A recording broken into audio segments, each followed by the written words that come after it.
और सब कैसा है? आई रियली होप कि सब बढ़िया हो। मैं हूं आपका दोस्त आकाश राठौर।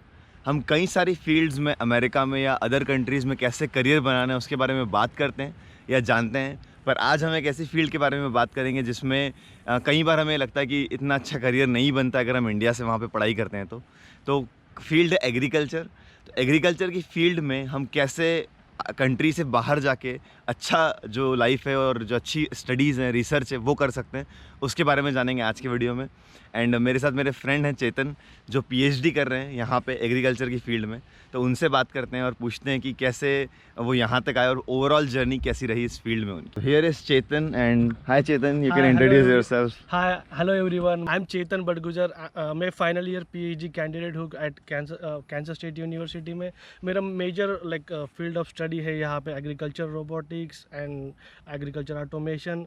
तो लाइक मैंने यहाँ पे कैंसर स्टेट में अराउंड 2000 फॉल 2018 में स्टार्ट किया and I am almost completing my final year of PhD. हमारे पास बहुत सारे क्वेश्चंस हैं, बट सबसे पहले पूछते हैं कि हाउ ही स्टार्टेड और tell us more about your background before. So पहले बैकग्राउंड के बारे में जानते हैं कि कहाँ से हैं, कैसे आपने स्टार्ट किया, ऑल दोस थिंग्स। मैं एक I really come from a small town in Maharashtra. मैं मोस्टली महाराष्ट्र के एक धुले डिस्ट्रिक्ट से एक स्मॉल टाउन से आता हूँ।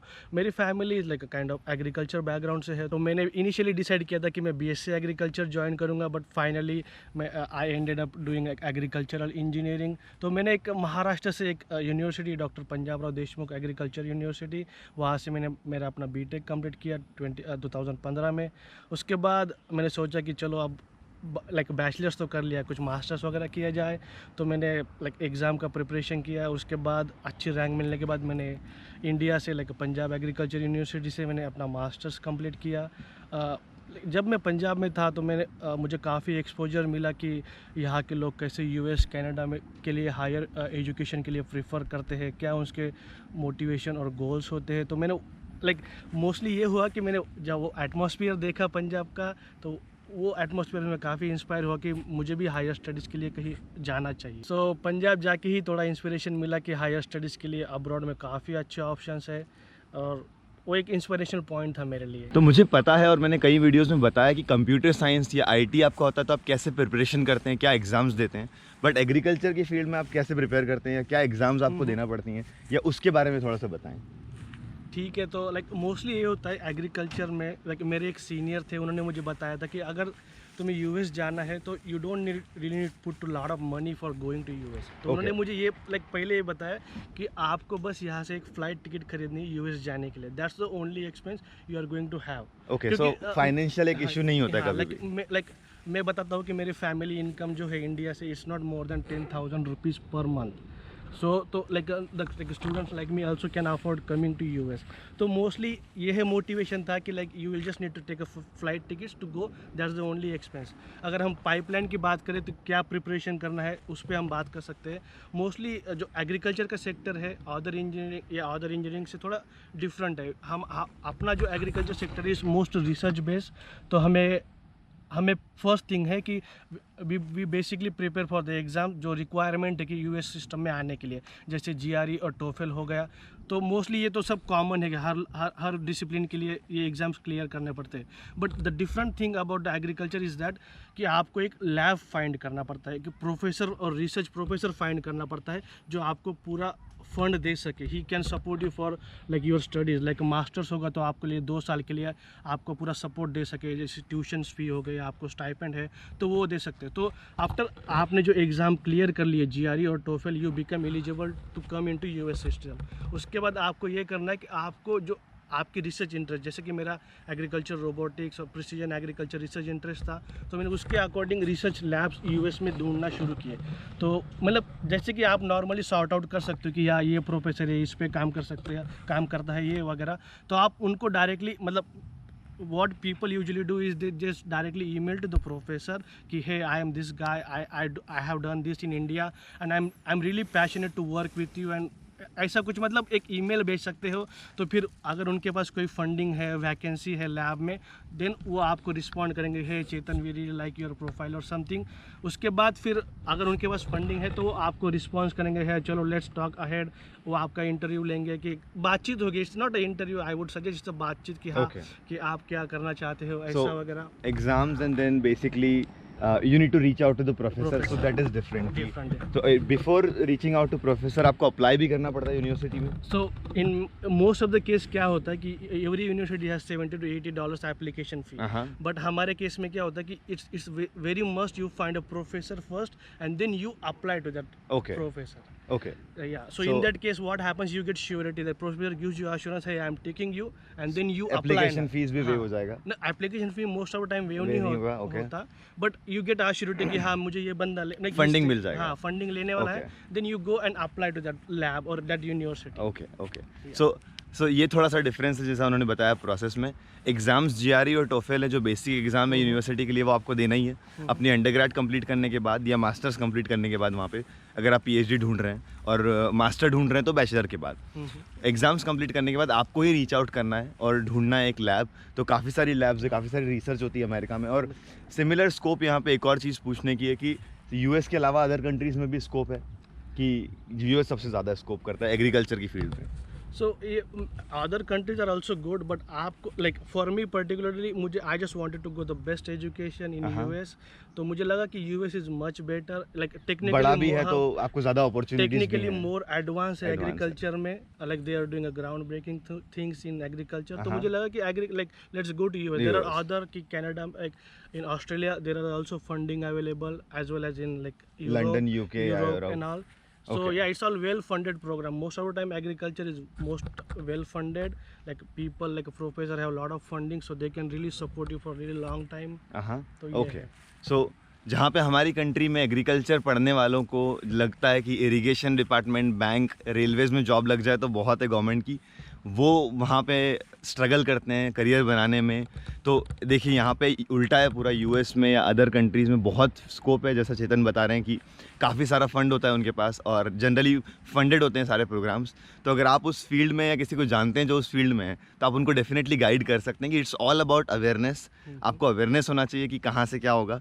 पैसे का कोई इशू नहीं है। देखिए चेतन ने बताया कि उनकी फैमिली इनकम 10,000 पर मंथ से कम थी या ऑलमोस्ट उतनी ही, तो बहुत कम है रिलेटिवली, पर फिर भी उतनी कम इनकम से भी अमेरिका आने का सपना देखना और फाइनेंशियली खुद को सपोर्ट करके यहाँ पहुँचना वो इजीली पॉसिबल है। ऐसा नहीं है कि आप नहीं कर सकते, नॉट इम्पॉसिबल, बस आपको अवेयरनेस होना चाहिए। So that is amazing. तो now let's talk about how is the life, कि आपकी लाइफ कैसी है यहाँ पे एज ए ग्रेजुएट स्टूडेंट, और पढ़ाई के बाद अपॉर्चुनिटीज़ क्या हैं एग्रीकल्चर की फील्ड में अमेरिका में, लाइक जॉब कैसे करते हैं या उस सब के बारे में बात करते हैं। So tell us more about that. like since I am almost here from last 4 years, तो experience तो काफ़ी बहुत अच्छा रहा है अभी तक का। like mostly like I'm a PhD candidate, तो mostly मेरा जो research like mostly research focus पे है काम। और but the only thing is here कि आपको like financially और monetary कोई problem नहीं होता, क्योंकि you get enough stipend, आपकी जो tuition fees है वो सब covered हो जाती है। तो आपका जो work life है यहाँ पे is mostly on research, कि आप lab आओ, lab जो ऑब्जेक्टिव्स है आपके प्रोफेसर्स के वो कंप्लीट करो, स्टडीज़ कंप्लीट करो। उसके बाद like I mean like final semester तो आप अपॉर्चुनिटीज़ ढूंढ सकते हो। आपके प्रोफेसर से वो आपको मेंटर कर सकते हैं कि है he can also refer you like few opportunities, उनके कहीं रिलेशंस होंगे तो वो आप भी मेंशन कर सकते हैं। तो या overall it's a good experience and I really see a lot of opportunities coming here. Like important factor ये है कि जैसे इंडिया में like we are top producer in many agricultural factors like agriculture country, but you see that there are 40% population of India is in agriculture. But अब US में देखोगे तो just 5% people are actually farmers here. तो उनका technology और automation पे काफ़ी dependent है, तो इसीलिए they really need a different like a worker like research and all, research based things are more there। तो 5% लोग मिलके भी पूरी कंट्री हाँ, फीड कर पूरी देते फीड हैं। कर सकते हैं। कर तो सकते लाइक हैं। देयर आर मल्टीपल अपॉर्चुनिटीज़ है, जैसे कि हम ग्रेजुएट स्टूडेंट को आप कि you can consult them, different companies है एग्रीकल्चर, जैसे एक्को हो गया, जॉन डियर हो गई, जैसे वो मतलब फील्ड जो भी एग्रीकल्चर फील्ड में है, सो they hire PhD students and graduate students. So yeah, so there are ample of opportunities है यहाँ पे। ऐसा नहीं है कि भाई after you graduate you look for job, no, it's when are you doing your masters, sometimes क्या होता है कि उसमें internship opportunities मिलती है, when when you go actually work with the companies, and most of the time the Converts job to the full-time. full time job. So So वैसा कुछ scene नहीं है कि जॉब नहीं मिल रहा है, आप परेशान हो रहे हैं. That's not the case. Opportunities का केस है इनफ है. और ग्रेड स्टूडेंट की लाइफ भी उन्होंने बताया कि जैसे सिर्फ रिसर्च फोकस्ड है और stipend ranges from like 1500 to 25. I think it's more than enough to like survive anywhere. And you can also save a lot of money for your flights back to home and everything. It's enough. Enough. सो जैसा उन्होंने बताया 1.5 से 2-2.5 लाख तक का stipend आपका per month होता है. So you can earn like 150,000 to 250,000 Indian rupees में पर मंथ, जो कि मोर देन इनफ है कहीं पे भी यूएस में सर्वाइव करने के लिए, क्योंकि स्पेशली यूनिवर्सिटी टाउन्स में. और उसी से वो लोग अपना सारा खर्चा निकाल लेते हैं आने जाने का और सब कुछ सेव भी कर सकते हैं. And you can do your research. Opportunities की कोई कमी नहीं है आगे जब रिसर्च कंप्लीट होती है या डिग्री आप लेते हैं. सो दैट इज़ अमेजिंग एक्सपीरियंस कि आप एग्रीकल्चर की फील्ड में ग्रेड हो सकते हैं, पोस्ट ग्रेड कर सकते हैं, इज़ गुड. तो now a very important question कि आप अपॉर्चुनिटीज़ को ढूंढें कैसे.